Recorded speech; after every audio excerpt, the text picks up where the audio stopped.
Oh, power through it, buddy. Welcome back to Truth Hurts. We expose corrupt politicians and lying corporate media. I'm Jake Duesenberg, your host, broadcasting live from Roseville, Minnesota, in the belly of the beast, the liberal zombie apocalypse of Minneapolis and St. Paul.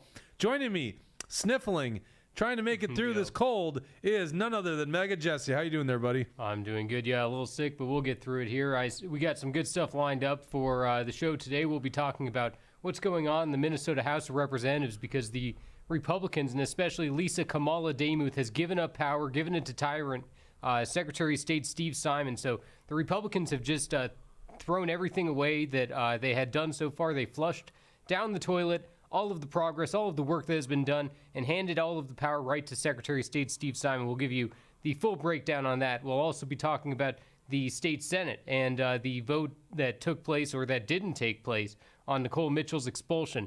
We'll be talking about what really went on behind the scenes on that one. We'll be discussing Chris Finke on CNN, and then we will be getting to our post show. See, we got Crucified 1993, Tucker 91, and Susan Scarella in the comments. Nice to see all you guys tuning in. If you want to interrupt us anytime, hit that Rumble Rant button. We'll read your comment live on air. Running the dials, as always, Mr. Deep State himself, Dawson. How you doing there, Dawson? I'm doing good. No life updates for me. Doing good. Nor did anyone care. There you go. Just kidding. I'm just kidding. I got to give you crap. We are brought to you by Warren Wessel of Keller Williams Realty. If you're looking to buy a home or sell a home, give my good friend Warren a call at 612-419-7453. There's that sharp-dressed guy right there, Warren Wessel. Great patriot. Not only is he a great real estate agent, also sings in my church choir. Isn't that important? Your real estate agent should be a good singer, and Warren Wessel is a good singer. That doesn't really matter. He's just a good real estate agent. That's what you need to know. And I mean that. Like, he was my real estate agent. Like, I know this guy's good at what he does. I'm not just saying that. I'm not just reading a script. He's a good real estate agent.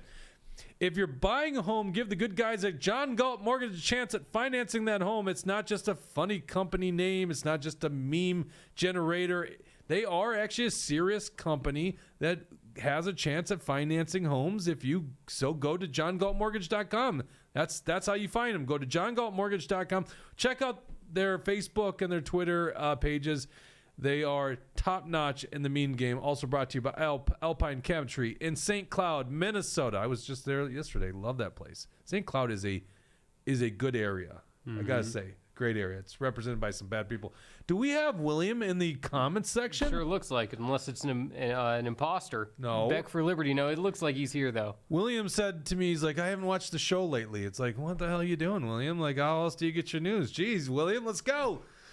Oh, man, we missed the blonde Matt Walsh. All right, this is going to be an interesting show, I think. You're not going to hear this from anywhere else, all right?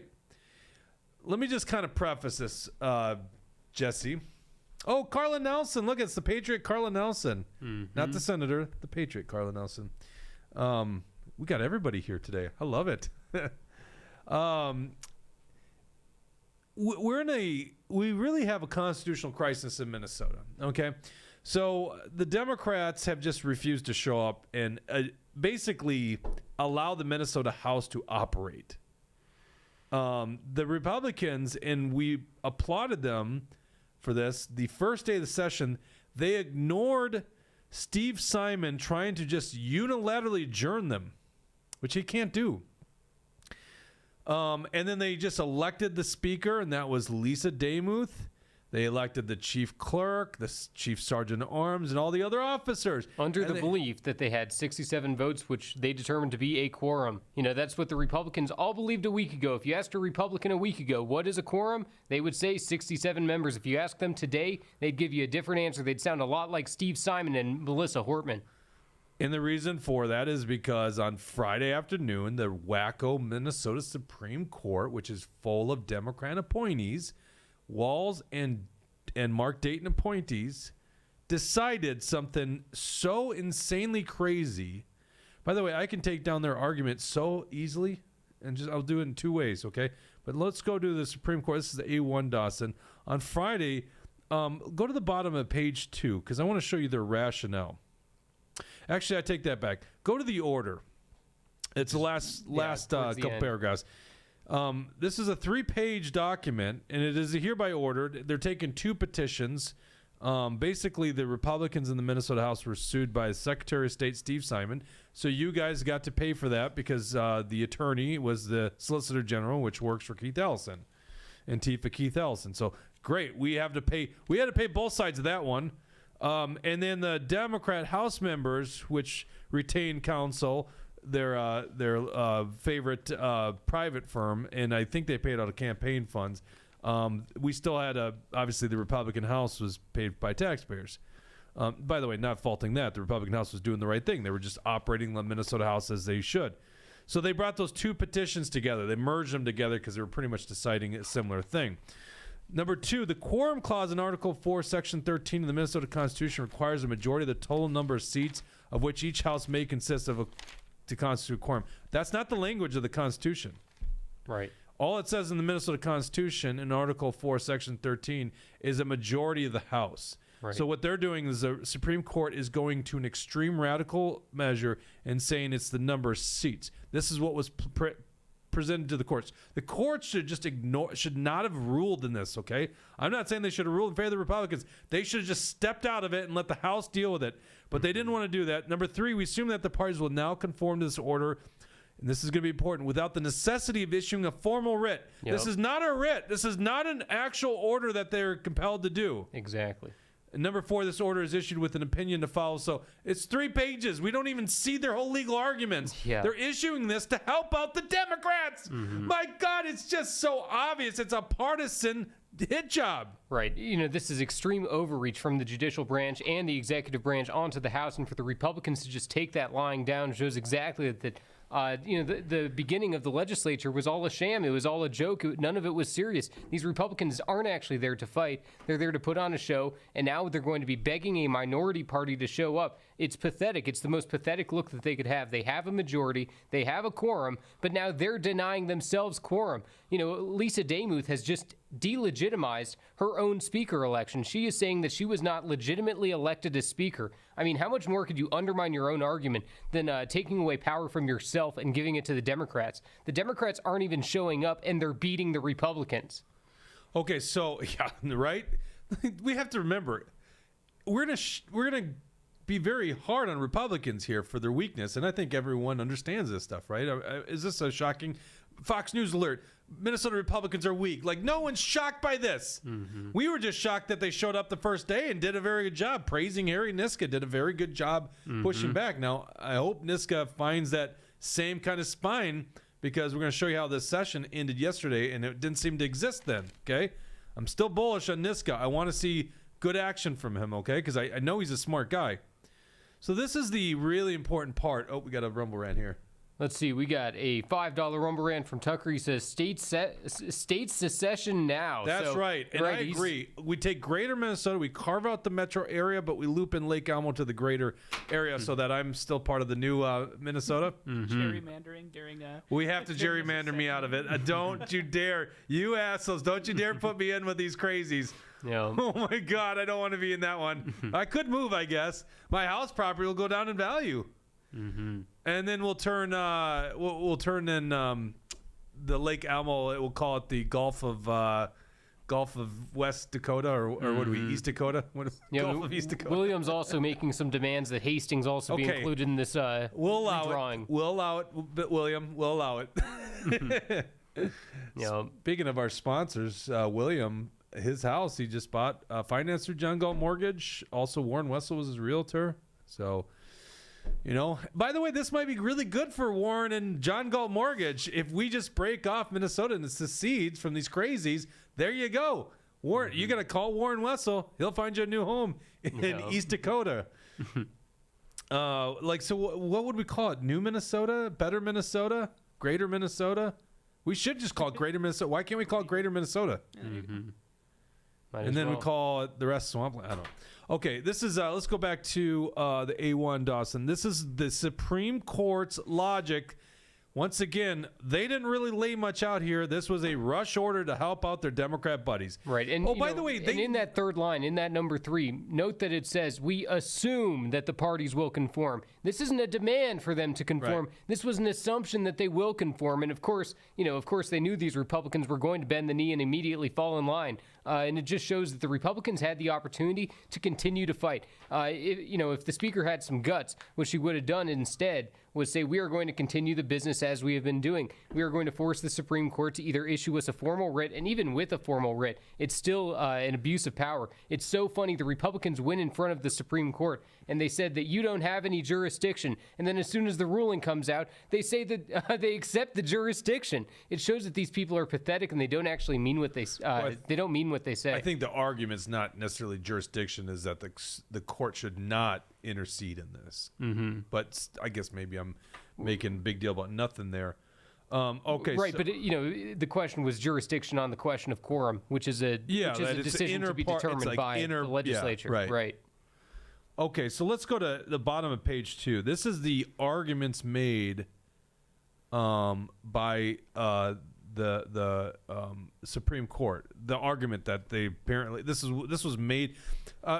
I was actually going to bring up the Democrats' messaging because we were live. We broke live to the hearing because it was at 1:00 last Thursday. So we broke live to it. We only heard Nathan Nelson, the Republican that was arguing. I was kind of critical on him. It didn't seem to go well, but I don't know how much that's his fault. Like, could he have even won? I mean, these are partisan hacks. You have to understand that there's a justice on the Supreme Court right now that was literally the Democrat Speaker of the House.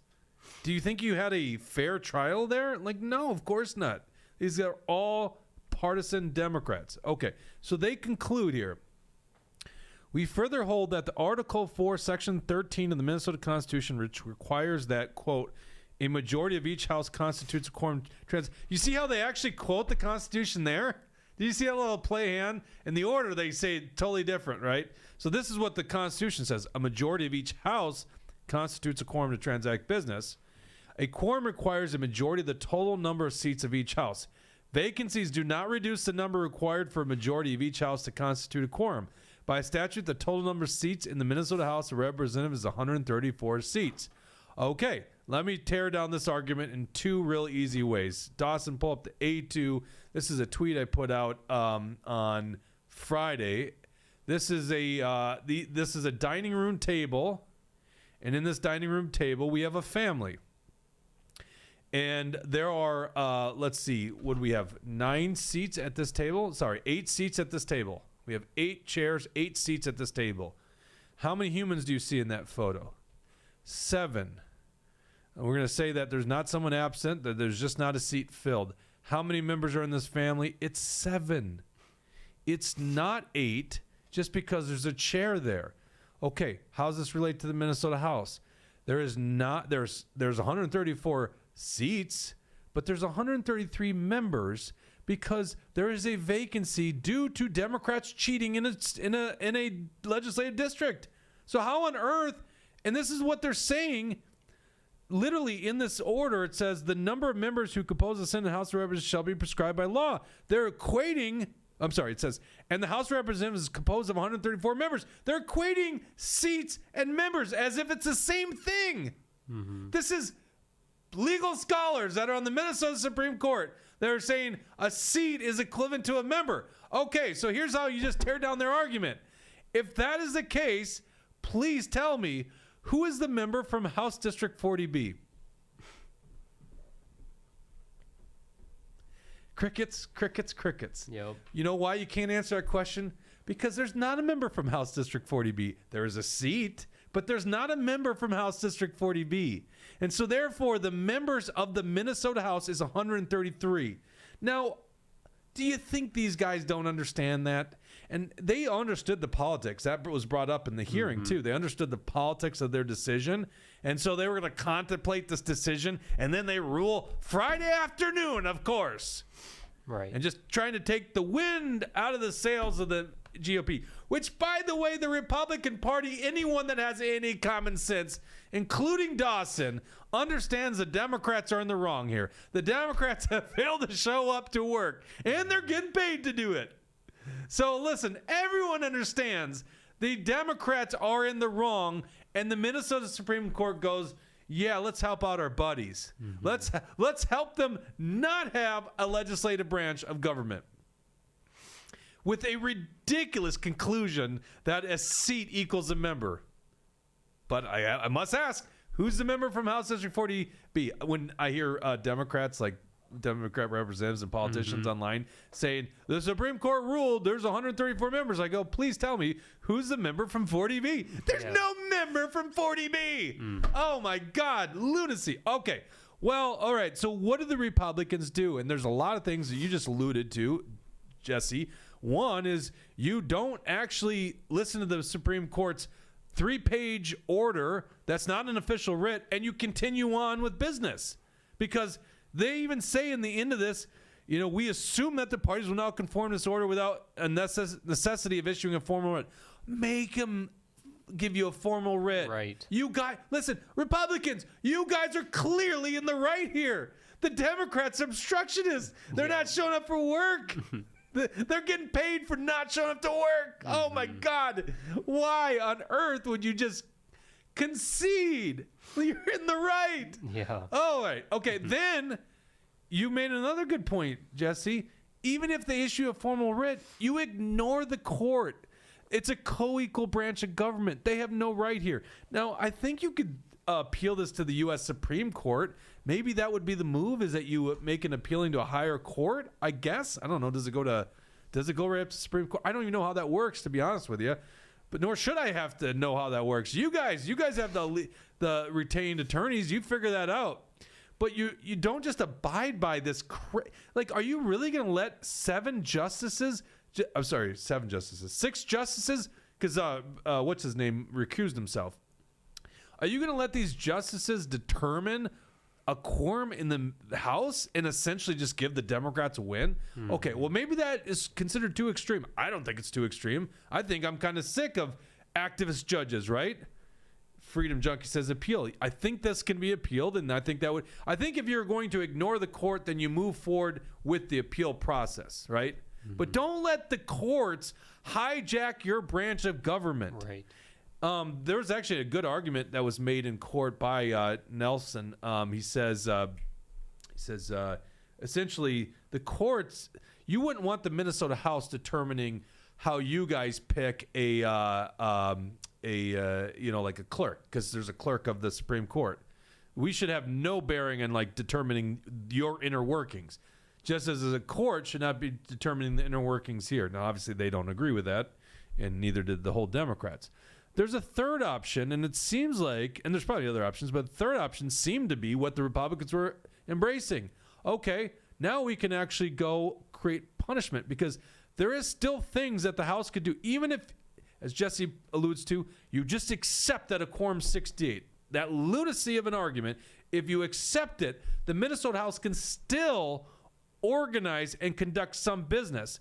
And that is very well spelled out in the Minnesota Constitution. I don't have it handy, so just give me 1 second here.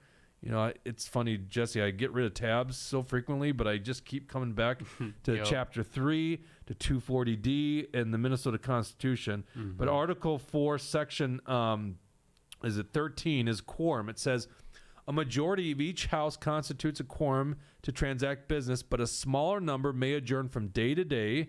So even in the Minnesota Constitution, it says that a smaller number can come and compel the attendance of absent members in the manner and under the penalties it may provide. So even in the Constitution, it doesn't say there's no business that can be conducted. It clearly says it can compel the attendance of absent members in the manner and under the penalties it may provide. Okay, so let's go to the A3. Here is Henry Niska, which is retweeted by your buddy Walter Hudson there, Jesse. They write this on Friday, and this is where I'm thinking, hey, they're ready to fight this thing. He does exactly what Article 4, Section 13 says and highlights the term penalties. And that is exactly correct. You guys can meet, right? If you've even conceded that there's 68 is a quorum, then you can still meet with less than a quorum and compel the attendance of absent members, which I think means multiple things.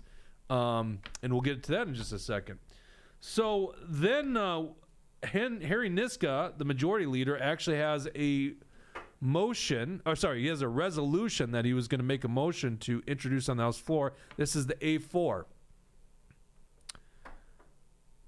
And I didn't have the full copy, so I just took this is just a screenshot of it from Harry Niska's Twitter account. And it reads here, pursuant to Article 4, Section 13 of the Minnesota Constitution, Niska moves that absent members be compelled to attend the next House session. Those who remain absent shall forego their legislative salary until they attend session and shall be ineligible to receive per diem for the 2025-2026 legislative session. Okay, I think that's weaker than it should have been, but it's still punishment, right? They don't get paid, and they lose out on all per diem for the next 2 years. And by the way, per diems usually are like in the tens of thousands of dollars. So that's a lot for people like Brad Tapke, who... if he wants to be seated, maybe he should show up, right? So anyhow, they are at least using the part of the Constitution that says they can enact penalties, all right? No, I also think that this is weak. I mean, to say that they shouldn't be getting paid when they're not showing up, I mean, be more obvious for us. If he really wanted to have some teeth with this thing, he would increase the punishments and, what they're doing with this. Steve Simon refused to allow it to be brought to the floor, as you said. And, Harry Niska didn't say a word about it when he was on the floor. No, you're getting ahead of us. Okay. I haven't got to that yet. Jeez, we'll Jesse. get to it. We'll get to it. Jeez, you just stole my thunder. That was the pop here. Because I want to establish, Jesse, that we were hopeful that they would do something, right? And it looked like this was in the hopper, right? This was going to happen. So let's go to the floor session. This is the A5, Dawson. This is them gaveling in. And I'll just provide commentary because the audio isn't going to matter a whole lot. But they gavelled in at 3:30. So just first of all, they're being gavelled in by Secretary of State Steve Simon, a Democrat, from the executive branch. Peggy Bennett is now the clerk pro temp. So essentially, the Democrat shenanigan. Not Peggy Bennett. That's sorry, not Peggy Bennett. Peggy what's Peggy's last name? Why am I can't think of her last name either. It's going to come to us. Whatever. It doesn't matter. Well, no, it's going to really bother me. Peggy Bennett's from southern Minnesota, Albert Lee area. Peggy Scott. Peggy Scott. She's been there forever. Like, of course. How do we forget that? All right. So anyhow, that was what it looked like on day one. So they've already conceded. They obviously didn't do option 1 and 2 and just ignore the state Supreme Court, which I think they should have done, to be honest with you. So, William goes, Scott. It's Peggy Scott. See, we need our blonde Matt Walsh here. Okay, so this is just the chaplain for the day. Dawson, move forward. They're going to do their roll call. And go ahead and give me audio. So they're acting as if this was like the first day of session. And essentially the Democrats' argument is just to have this happen every day. Scroll to probably about 80% of the way. Okay, right here. So right now they're doing a roll. The clerk pro tem will close the Okay, watch this. Okay, stop real quick. Now, stop. Okay, so now the way to adjourn a legislative session is a motion on the floor that's voted on. Okay? That's not even disputed. That is, you could just watch any legislative session, that's how it's done. Mm-hmm. What Steve Simon's going to do is he's just going to gavel them out. He's just going to say adjourned. Mm-hmm. Who the hell is this guy to think he can just do that, right? This is a gross usurpation of power. Okay, so what the Republicans did on day one, when he did that same thing, they basically followed exactly what we said on this show. Just hold your own elections for presiding officer right there in the chamber so the cameras can see it. It shouldn't have been any different yesterday. He's just going to ignore the motion. This should have never happened in the first place. They should have never given the gavel to Steve Simon in the first place. But, you're they're right. on option 3, aren't they, Jesse? Because Right. that's a fair point, right? They've already caved on that part. But if they're on option 3, at least ignore him adjourning. He doesn't have any right to adjourn, right? Okay, so he's going to just establish unilaterally there's no quorum. Now watch what happens. A quorum is not present. The House is adjourned until 3:30 p.m. Tuesday, January 28th, 2025. Now pause. Stop. At this point, they should be pushing back and not allowing him to adjourn them. Okay, now what we've learned is nothing like that happened. Now you see Harry Niska kind of in the top center, a little bit to left, Dawson. If you could take your mouse, he's standing up at a little podium. No, to the right of that. Dawson. Go a little bit more right there. we That's go. Niska. Okay, so he is trying to get his motion, but he doesn't do anything. This is what's puzzling to me. Right. He And doesn't we say later anything. reviewed this, and you're going to see a freshman, friend of the show, Drew Roach. He's going to look over at Niska. He's like, why isn't this guy saying anything? And apparently, and the audio isn't available to us, apparently he starts, basically saying, hey, the Secretary of State can't do this. A freshman is saying Right. this. Where's the leaders? Where's Lisa Damuth in this thing? This is Right. insanity. How are you allowing the Secretary of State to adjourn you guys? That's a motion from the floor. Okay, now play this. Well, You'll see. The so-called nonpartisan staff. Why do they not want people to know that a representative was calling out the Secretary of State on the floor? Wouldn't we want to know that as citizens of the state? So this nonpartisan staff, they're obviously showing that they're in bed with the Democrats. Yeah, I know. Let the audio play out. They just quit. Like, let's just go back one. You'll see. It's like, why let that audio go out? January 28th, 2025. And Peggy Scott just stands there, does nothing. Right. Okay, now you'll see Drew Roach. And he's pause looking it over. real quick. and s- In the gray suit there, Dawson, can you Yeah. move them a little bit little over? left, right right there. there. Yep, that's Drew So you Roach see right him there. then So he's turn who his to watch mic on, for. and apparently, so he's now scolding them.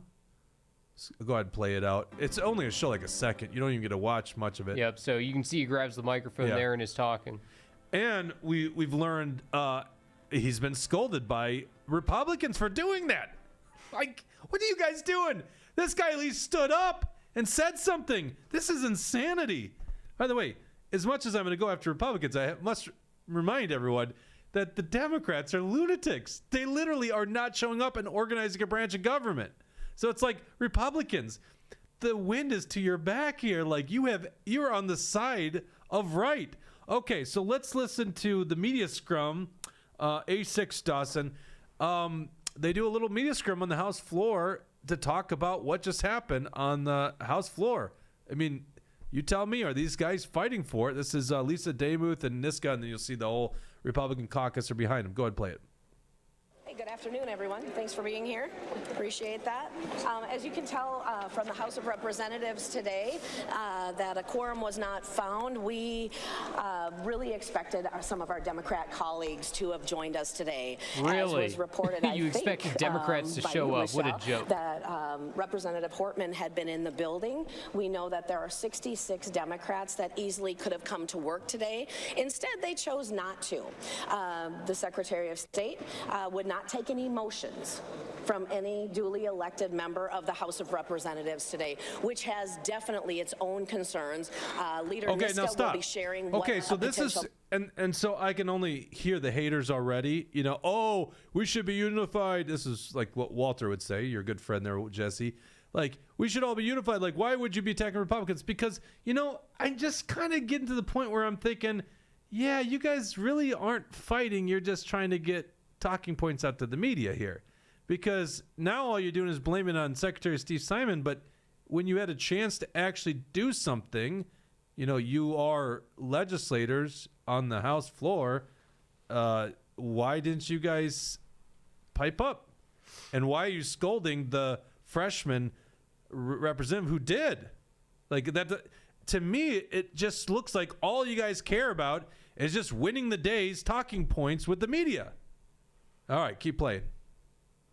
a motion would have been that was not able to be had. But you can see that House Republicans, now on week 3, are here to do the work that we have been elected to do by the people of Minnesota. We will continue doing that.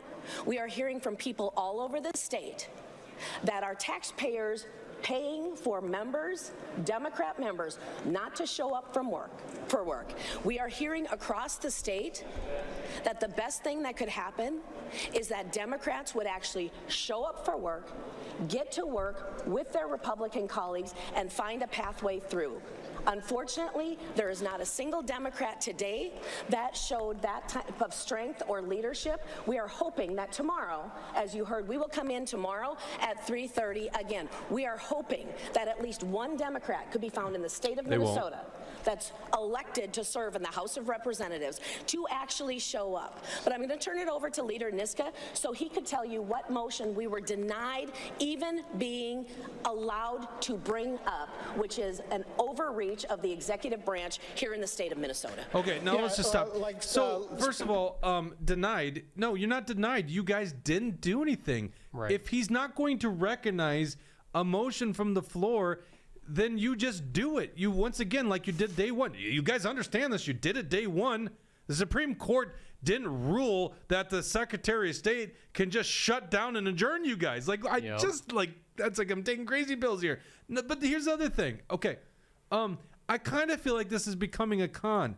And I tweeted this out on the first day of the legislative session because I thought the Republicans did a good job pushing back, stopping what they did. Obviously, the Supreme Court saw it a different way. They're nuts. But I was very cautious because I'm like, let's just be a little cautious how much we're praising Republicans because really they haven't done anything yet. All they did was ensure that Lisa Damuth became Speaker. Okay, so imagine you're a Republican or a conservative or a grassroots person at home. Well, no, you don't need to imagine. That's what you are in my audience, right? Okay. And you're like, you know what? I really wake up every day hoping that Republicans have a gavel. I really care about the speakership of Lisa Damuth. I've never met her, but I really care about that. You know, that's what you do when you wake up in the morning. No, it's not.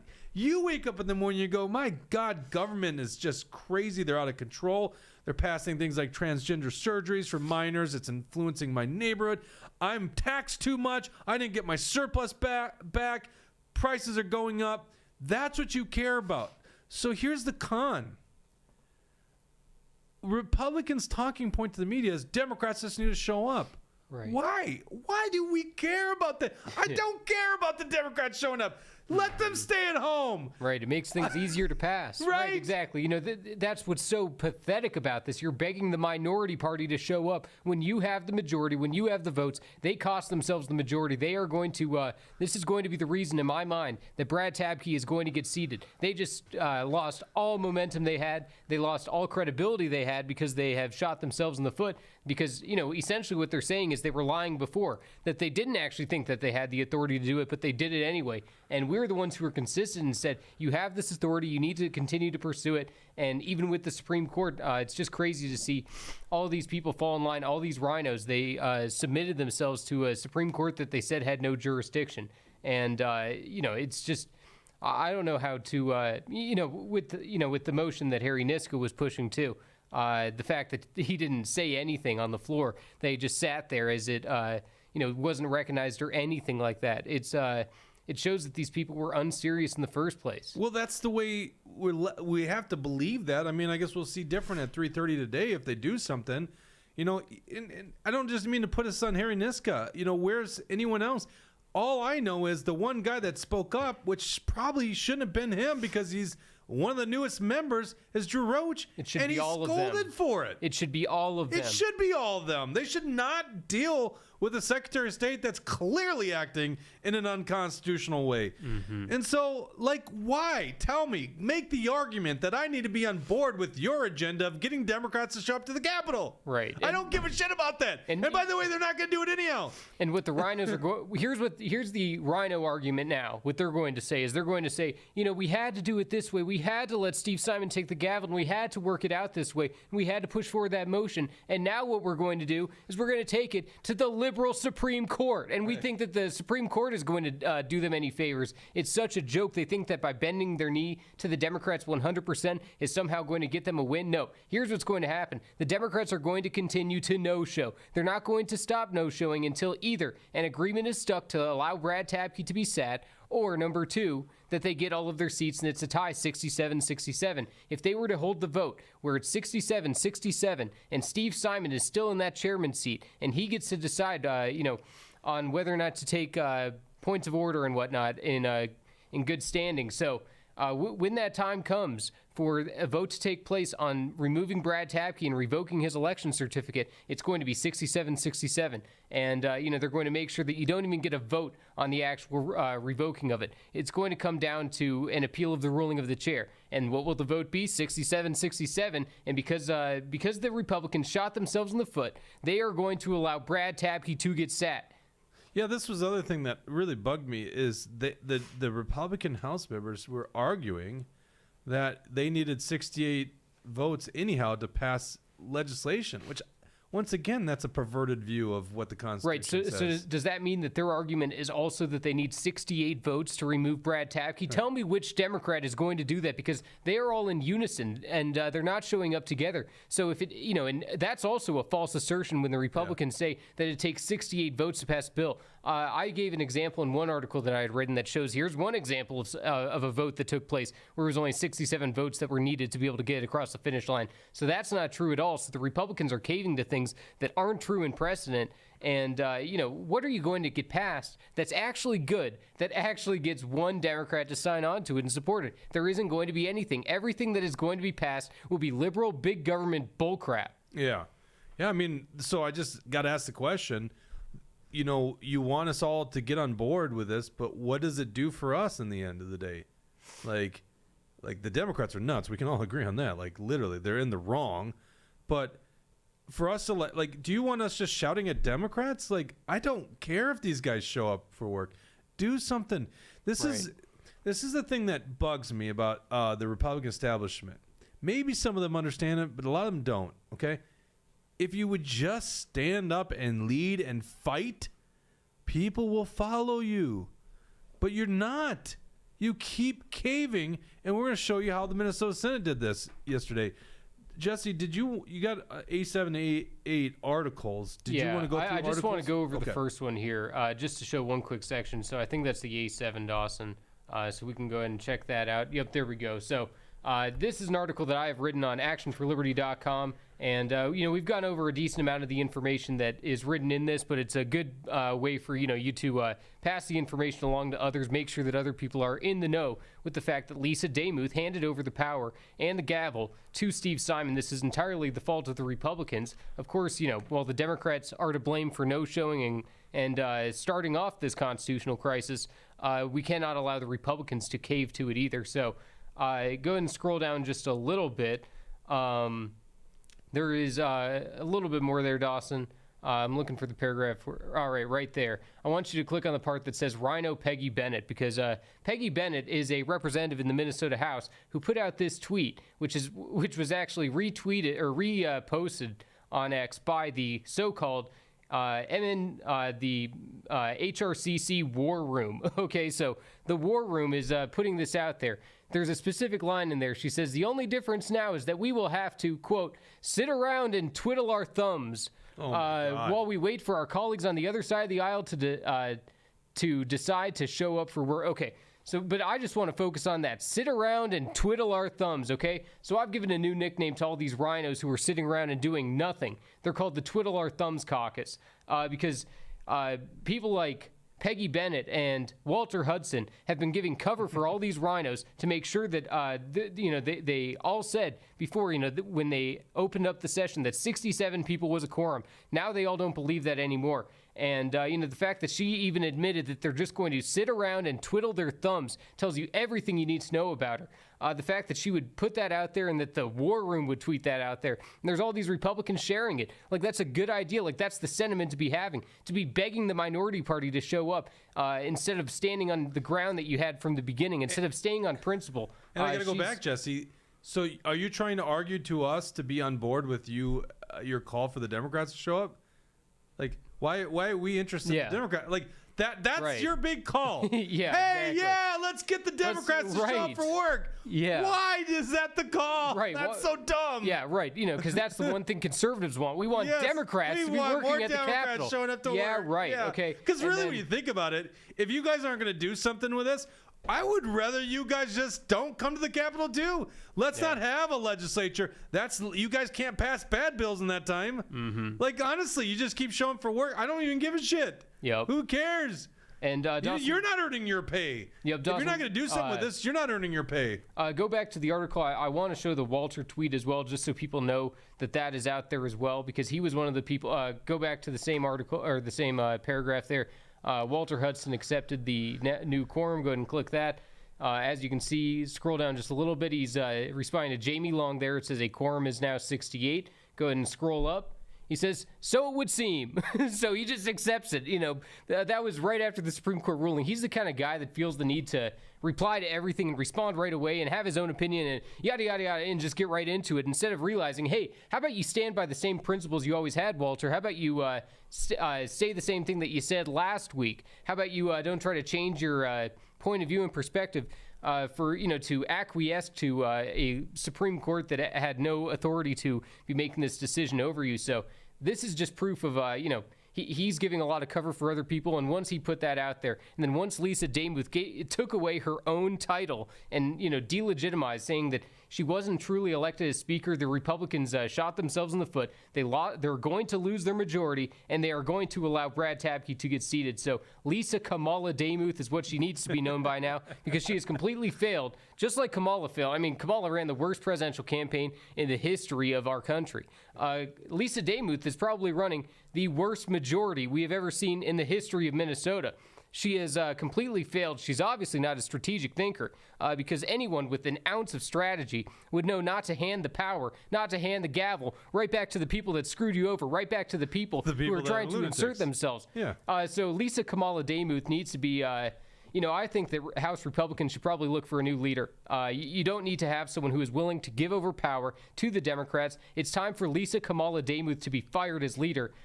We tried to give her a chance to Action for Liberty. That didn't last long because, look at how she's performed as a leader. She's unprincipled, and she is, like I've said, she's calling her own Speaker election illegitimate, and she's caving to the liberal Supreme Court right off the bat. That's not the kind of Republican leader that I'm looking for. Go ahead, Dustin. I think that instead of calling for Democrats to come and do their job, I think that House Republicans should stay away from their job. They should go home. They should have a little vacation and just don't do anything in the legislature. At this point, honestly, yeah. why You're not? still getting paid, if you're not going to losing out. fight, then you're just wasting our time. Yeah. Right. It'll cost. By the way, taxpayers to do that. I'm not arguing for that. I'm saying if you're not going to do something, do that. You should be doing at least number 3, because you've already pretty much conceded on 1 and 2. So option 3 is you show up and you actually don't allow him to just adjourn you. You handle business, right?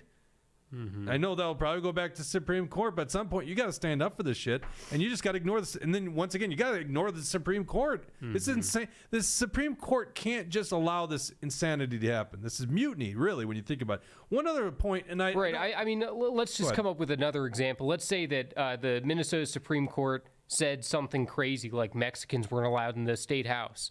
Is the GOP going to enforce that? Well, the Supreme Court told us we had to. So are they going to fall in line for anything that the courts tell them to? Obviously they will, because they're willing to give up their own power. They're willing to shoot themselves in the foot. And so who's to say that the Supreme Court, obviously the Supreme Court runs the legislature in Minnesota because the Republicans don't have a spine. Yeah, that actually goes to some old arguments on other things like abortion and the constitutionality of multi-subjects. They've been doing this for years. One other thing, and I don't have the I don't know why I forgot to do this, but I didn't have the time spot on it, but someone in the press corps asked, can you even go compel the people to show up because there's no sergeant at arms? And I think it was Niska responding to it, and they almost concede the fact, yeah, there's no sergeant at arms. I go, yes, there is. What are you talking about? They have not elected a chief sergeant at arms. There is an office of the sergeant's arms, and if you don't agree with that, then why are people getting paid in that office? Well, we know they do actually They were exist because there at session. There was the lady, I think she was the one who was selected as the chief sergeant at arms during Correct, the yeah, previous they are session. working, So right? They already voted for these people. She was in the. I'm saying she was in the Capitol. She was in Yes. she was on the House floor as that press conference was going on. Yes, there's sergeant at arms keeping other people from coming into the chambers. That office still exists. They just don't have a chief until it's elected. So they could compel those people to go pick up the missing members, I believe. I mean, there's nothing that says that they can't. I mean, listen, when the Supreme Court's going to be this crazy, you're going to have to do stuff. Right. But see, once again, we thought that's what you were going to do. You tweeted out like it. You know, Yeah. like, why aren't you sounding up? Well, I guess they could redeem themselves. 3:30 today. Tune in. They can redeem themselves at 3:30 and actually do it. But are they going to just let the executive branch gavel them out again? That's insanity. Okay, let's move to the Minnesota Senate, because here's another one. This one's a mystery. Okay, I thought I had a conclusion to this, and then I thought it was different, and now I'm really confused on this. But you've probably seen some headlines that Republicans failed at a vote to expel Nicole Mitchell, who's allegedly a first-degree burglar. Allegedly, right? I mean, she basically admitted that she's not good at this game, but she hasn't stood trial. She hasn't stood trial, by the way, which was supposed to start yesterday. But she hasn't stood trial because she asked, as her position of a senator from Woodbury, to delay the trial until after the legislative session ends. Now, let's go back to how this all unfolded last year, okay? Nicole Mitchell terrorizes an elderly woman who's her stepmother, breaking into her home at like 5 a.m. in the morning in Detroit Lakes. She drives from Woodbury in the middle of the night all the way up to Detroit Lakes, breaks into the house, dressed in all black. You can't make this stuff up. Terrorizes her mother, who she says has Alzheimer's. Mother calls the cops. Nicole Mitchell hides in the basement. She's got a bag of items. Cops arrest her. We still haven't seen the video of that, by the way. I think we should be able to see the video of that. So this gets pushed to the Ethics Committee. The Ethics Committee is half Democrat, half Republican. Jeremy Miller is the ranking member of the Republicans on that committee. They decide that they are not going to act on a recommendation to the body to expel Senator Mitchell until after her day in court. And they met behind closed doors, Republicans and Democrats, and emerged, and that was their conclusion. We've asked for the audio. They would not make the audio available to us. For the spirit of transparency, they won't make the audio available to us. All right. So Jeremy Miller clearly conceded to the Democrats on that. That should not have gone away. They should have held that to the end. We got Oh yeah, we got a $1 rumble in. We got Phil Can saying it's spelt exclusion. What was that from? Expulsion, and that would be Dawson, because I clearly spelled it right here in the notes. But that's okay. Oh, Dawson's only exclusion. Yeah, I see it No, now. I didn't even expulsion. notice. He's just missing the P. Well, actually, it's more than that. Yeah, You were way off, Switch Dawson. the U and L. Way off, Dawson. How dare you? Show prep. Oh, look at that. He did it just so he could throw that out there. Show prep. I'm going to fix it right now on the show. It's gonna be Can you? awesome. I'm going to try. All right. So thanks for that very important thing, failed candidate. No one likes you, failed candidate. Jeez. I'm more upset with how long failed candidate took to Did take him a while. Yeah. You wonder why he fails at elections. Not attention to detail guy. All right. Now he threw me off. We should just ignore $1 rumble rants from failed candidate, because then it throws me off. Nicole. So they punt this ethics committee, and it's insane. Like, why would you ever have done? God dang it, you failed candidate. That's funny. You speak tooth. Oh, that's the one problem with this show. It's too much of a hang that I can even get a little distracted. I chase too many squirrels on this show. Okay, let's reset, Jake. Reset. Nicole Mitchell basically has nothing happen to her at the end of the legislative session. Of course, they pass all their bullshit. The day in court, the ethics committee decides we're going to let her have her due process, her day in court. That day in court was December 27th, until she makes a motion at the last minute to not allow that, to to basically prolong the court date until after the legislative session. We don't want it interfering with their legislative duties, which it already has. By the way, she's not even on any committees right now. Let's go to the B1, Dustin. This is the Senate the Senate floor yesterday, Minnesota Senate floor. This is Jordan Rasmussen, who's got the motion on this. Now, remember, the media is acting as if the Republicans stood up and was forcing a vote to expel Senator Mitchell. Go ahead, play it. Senator Rasmussen. Thank you, Mr. President and members. I bring this exceedingly rare motion today because we are facing an unprecedented situation. A member of this body is facing charges for felony burglary. The facts are fairly simple. A little after 4 a.m. on April 22nd, Senator Mitchell's stepmother called the police after stepping on an intruder in her bedroom in the dark of night. Police responded and found Senator Mitchell in the basement of the home, dressed head to toe in black. When confronted by police, Senator Mitchell stated, "I know I did something bad." Senator Mitchell was arrested that morning. Senator Mitchell has refused to offer a compelling explanation for her conduct. That's a good point. Senate Rule 56.1 states, members shall adhere to the highest standard of ethical conduct as embodied in the Minnesota Constitution, state law, and these rules. Felony burglary and terrorizing an elderly family member is a severe violation of this ethical standard and alone warrants expulsion.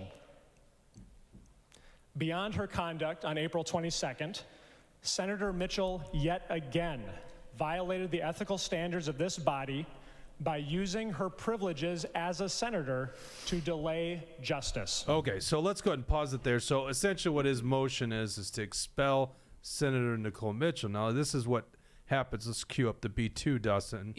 Is she in the room? as She's this is probably going in the room at that point. on? Maybe That's she's so in the retiring funny. room. Could you imagine that? Just watching him be like, "Oh yeah, this person sucks. We need to get her out of here." Yeah, well, I think the Great. psychology of someone that would break into their stepmother's house in the middle of the night wearing black is probably not really understanding how crazy this is. I mean, she's crazy in herself. So this is what happens at the Capitol to derail a motion. You have someone on the opposite side try to find that. They'll make a point of order to find that motion. What's the word I'm looking for? Out of order, basically. This is to find that motion out of order. And this is there's a comment here I want to get to go real ahead. quick. Billy 22 says the ethics committee can't act until she has her day in court. She can't have her day in court until she serves her term in the Senate. That's Yeah. a great point. But Right. you know, Well, that's the actually, scam the way that here. it really works is I think that the ethics committee themselves voted on not doing anything until it was decided, until the court case was decided. So it's not exactly like they're barred for making decisions until Right. a lawsuit's decided. They just happen to choose that themselves. Well, and the point is that it was two Republicans that decided that, right? Mm-hmm. Like, what are you guys doing? right. Okay. One so of this them is, being Jeremy Miller. Yep. So this is Nick Frentz, who apparently is the Democrats' floor fighter, because this guy's always doing the one like putting up these points of order. But he's going to try to derail this. So watch this. Well, thank you, Mr. President and members. Good to be back. I pose the Rasmussen motion. Mr. President, members, what do we stand for? What is the rule of law? What is the process? What Okay. about this La institution? la la la la. He's going to say, fast forward No to the member very of end. the Senate He's has ever basically been going to say expelled. Ethics has met. she needs her has due heard the case process, and which has of course is dumb because she's not. Why, members? As Billy So they Tutu can just know the whole story. put there is like she's going to keep delaying it, and she'll continue being a senator. So she's not going to actually have a day in court Yep. until all the damage is done. We want to wait for the criminal matter to quite a resolve. scam. We shall do so. President, I move that you find here. this motion out of order. Under Mason's Rule 562, Okay. it says quite All plainly. right, so go ahead, pause there. adequate Oh wait, actually, go ahead. notice, formal charges, and a public hearing with the right to cross-examine witnesses have been held to be necessary components of procedural due process that must be afforded to a member prior to expulsion. Okay, now pause. Once again, it has been awarded to her. She chose to delay that, okay? So that actually has been done. I'm sure that's what Rasmussen says after this. So if you understand, there's a motion on the floor, okay? That should get a vote yes or no, right? Now he says, well, I actually move to find that motion out of order. So now, in the lineage of how this works in the legislature, that's the rule. That's something that needs to be ruled on, and is going to be ruled on by the president. So let's go to the B3. The problem here is there's a power sharing agreement right now, and the president is it's a shared job between two Democrats, Bobby Joe Champion of the Democrat caucus and Jeremy Miller of the Republican caucus. Like what I did there, Jesse? See what I did that? Okay. So basically, Rhino Jeremy Miller is the leader of the Republicans in the Senate.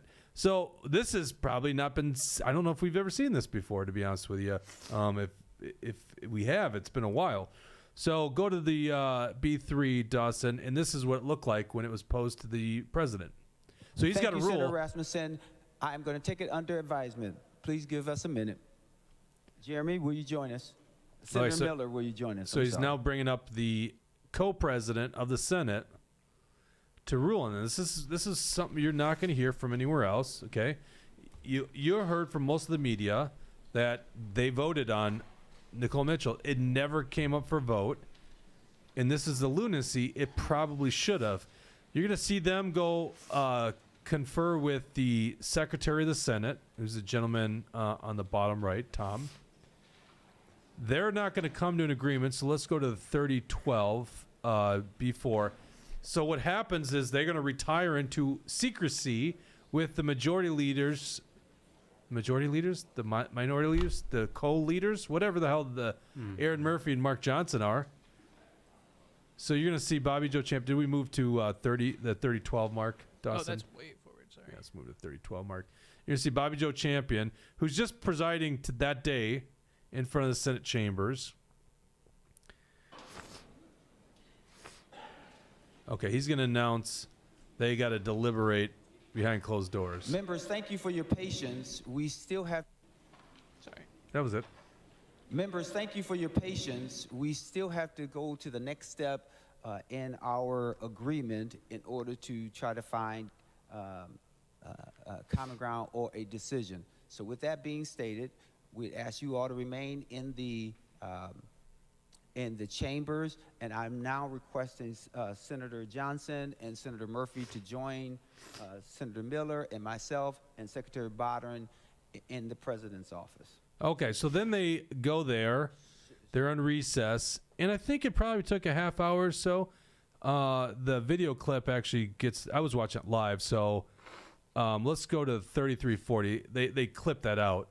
So then, so remember, there's two Republicans and two Democrats meeting behind closed doors, and this is what happens when they merge. Yep. The motion prevails. Members, as you know, before...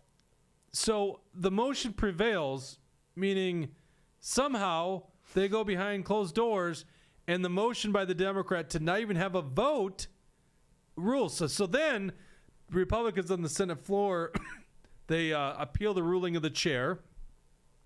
And at that point, they only get 33 votes. The Democrats have 33 votes. So because they don't have a majority, they don't even get a vote on the underlying measure. So technically on the Senate floor yesterday, they never actually had a vote on expelling Senator Mitchell. And the point of order was well taken by Bobby Joe Champion. So the fact that he's doing that means that him and Jeremy Miller and Mark Johnson got behind the scenes and they agreed to either do that or, you were showing the Senate rules. Maybe we want to look at that. Well, it's confusing here. Okay, so yes, that's a great point. So let's Dawson, pull up the line.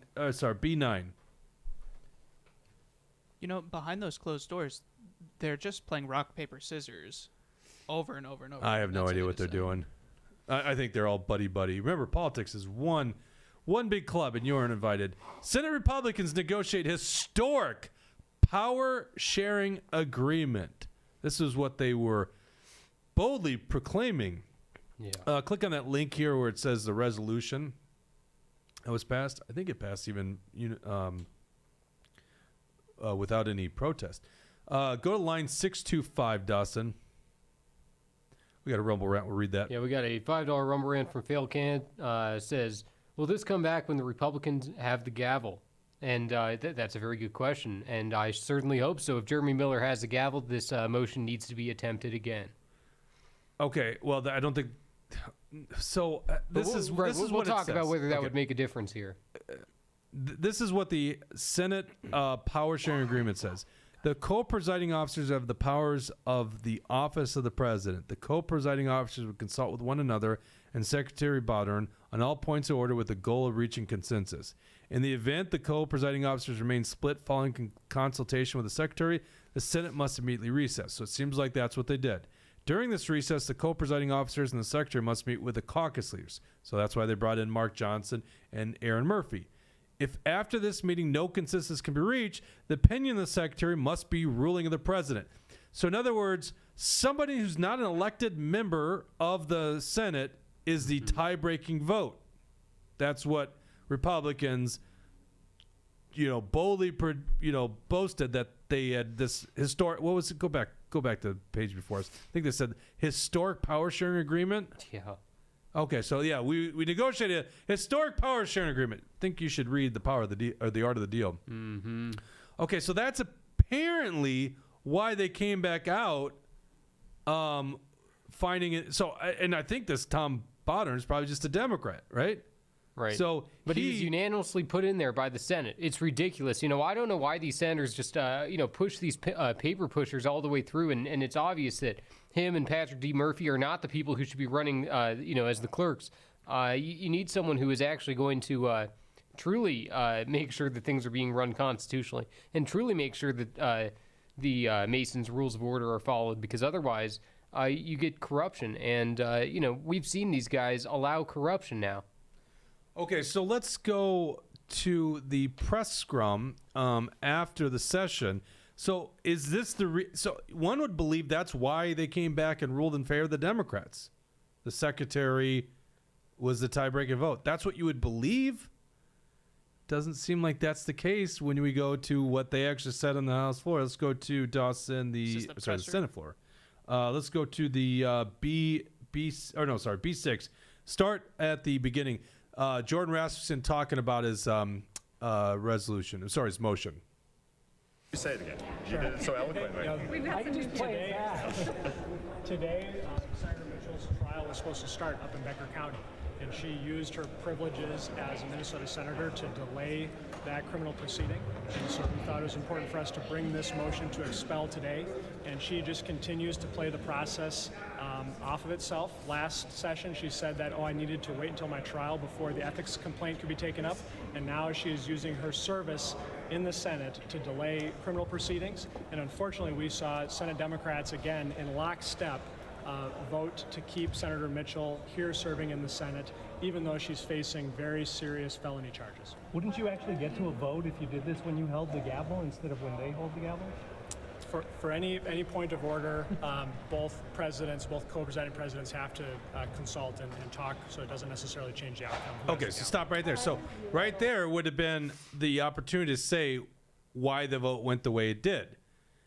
And according to Jordan Rasmussen, and not corrected by, if you're wondering who that milquetoast guy in the middle is, that's who the Senate Republicans picked as their leader, Mark Johnson, one of the most unimpressive people in politics. And that's saying a lot.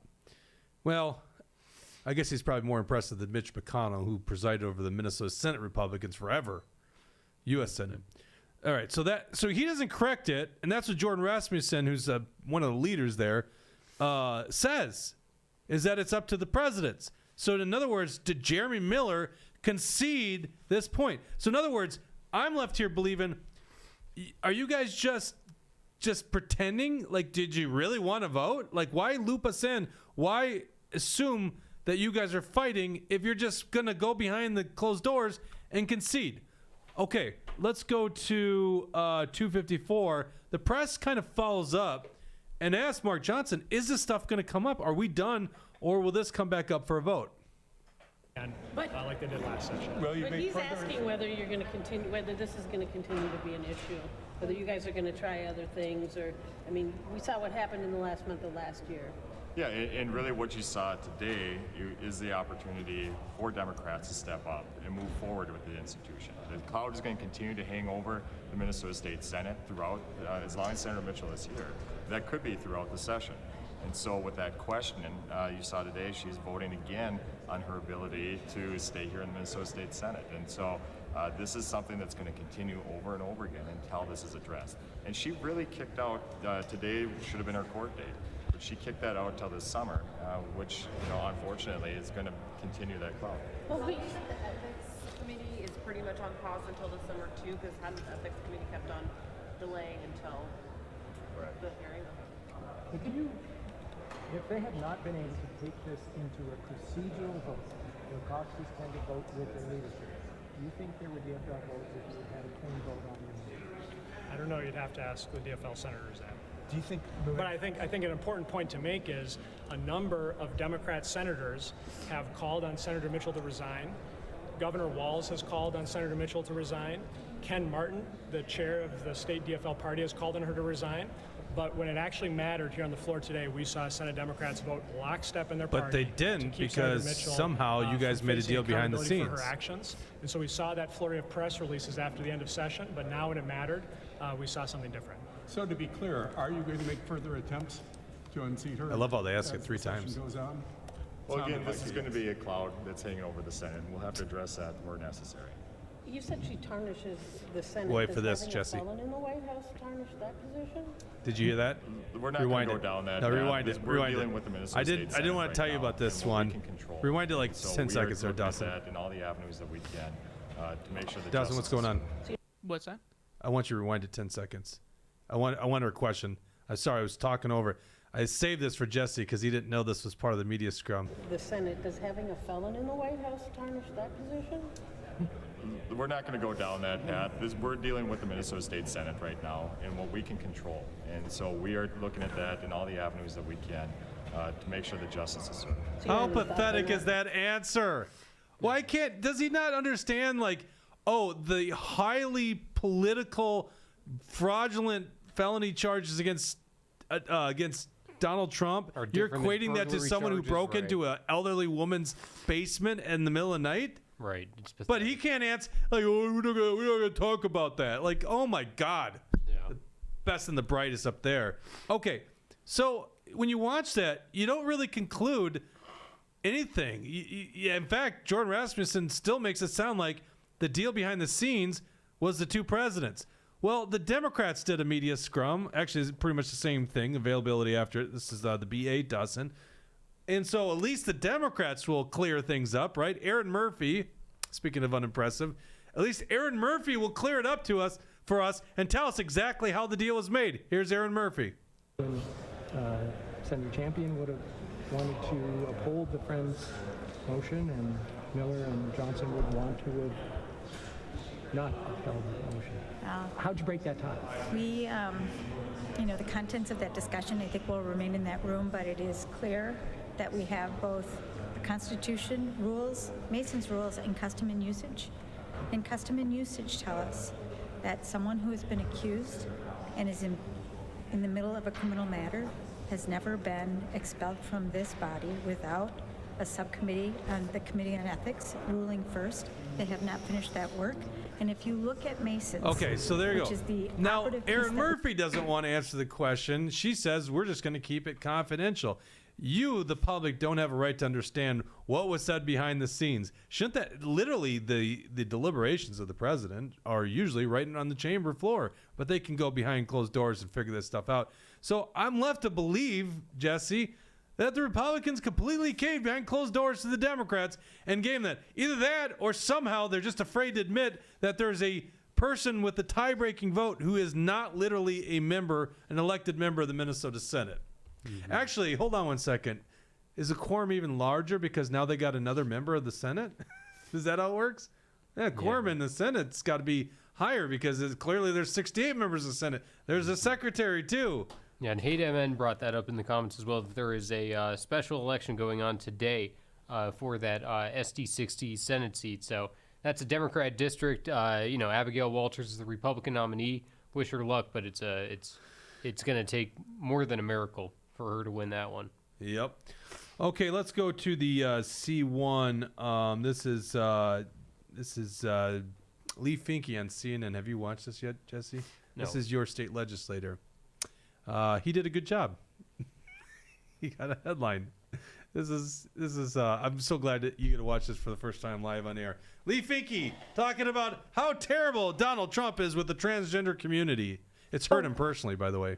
Go ahead. Since Donald Trump re-entered office, has your experience changed, especially in the wake of some of these executive orders you alluded to? Last week, he rolled back protections for transgender people, such as segregating federal prisons by sex assigned at birth and only recognizing two sexes, saying that they're not changeable. How has that impacted you? It has impacted me personally, as I think it has all trans people in this country, because these are not executive orders that change the laws of the United States. They are intended to create a public terrorism campaign against our community. And of course, I have felt that as a public-facing advocate for trans rights in Minnesota and across the country. The intention of this is not to change the law immediately, because he simply cannot do that. The intention of this is to create panic, to get media to repeat all of the dangers that we face over and over, to make sure that people think twice about participating in the public space. And as a leader in the trans community, I will not be pushed out, and I will continue to advocate. And as a result of that, I would say that I have had a very hard week. Minnesota State Representative Lee Finke, I'm sorry to hear that you've had such a hard week. Thank you for coming on. Such a hard week. Yeah, like what did Trump do? He said there's two genders, so you're so offended by the fact there's two genders? I thought you are a female gender, right? Yeah. He's not. Lee Finke's not gender fluid, is he? No. I thought he was a female, right? I mean, he's not. He's a male, but anyhow. And the other thing is, and what are you upset and personally offended that prisoners have to be in their the prisons of their birth gender, right, or their actual gender, right? Like that. Which two of those things really is making your day so bad? Oh my God, this is my. Finke said, there's an old article. I'd have to go find it again, but I think Finke said something along the lines of how Trump becoming president in 2016 was part of the reason why he became a tranny. What? Yeah. Trump pushed, some people's Trump derangement syndrome took them so far that they cut off their penis, Oh my God. I don't know if I knew that. Did we talk about that on the show? It's been a while. Oh my God. That's so funny. Yeah. What were you going to say, Dawson? I was just telling Jesse to pull his mic in a little bit. Oh. He's getting the sniffles. Yeah. Yeah, I'm pushing it away sometimes here. I don't want to bother the audience with it. Right. Okay, let's I got some gossip for our premium subscribers. We're going to go on the post show here. I think you guys are going to want to hear this stuff and a hidden tweet. We'll talk about that. It'll be interesting stuff. If you are not a premium subscriber, you can support the show $8 a month or $88 a year, and you get access to our post show where we give you rumors, gossip, and stuff that we don't like to put in the main show. It's sometimes pretty good stuff. Plus, you get to see us in our more natural state, I guess. I don't know, lack for better terms. Our more natural state in some regards. That didn't come out the way I wanted it to. That sounded really weird. Maybe more relaxed? I don't know. It's just a hang. You get maybe more real side. I don't know. I'm screwing this. I'm the worst salesman on the planet. If you want to support this great show and the work we're doing, join us in the post show. You can be a monthly subscriber by going to truthhurtsnews.com and clicking on support us. Or if you're on Rumble, just click on the join.